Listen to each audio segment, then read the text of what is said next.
یا آپ نے یہ بات سوچا ہے کہ قرآن پاک میں اللہ رب العزت نے یہ بات کیوں فرمایا ہے کہ ہر ذی روح کو موت کا ذائقہ چکھنا ہے؟ یہ کیوں نہیں کہا کہ ہر ذی روح کو موت آنی ہے؟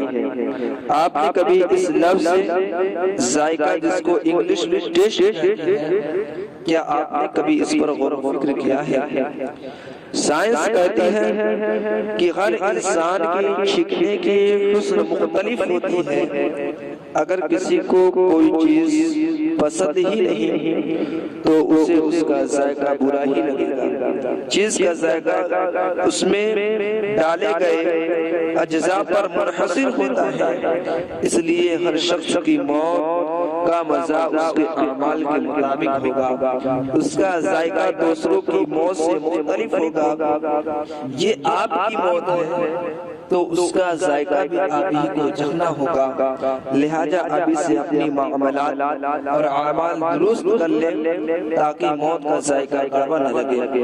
اللہ رب العزت، اللہ رب العالمین ہمیں اپنے صالحین توفیق عطا فرمائے۔ یہ بات سوچا ہے کہ قرآن پاک میں اللہ رب العزت سے راضی ہو، یہ بات کیوں فرمایا ہے؟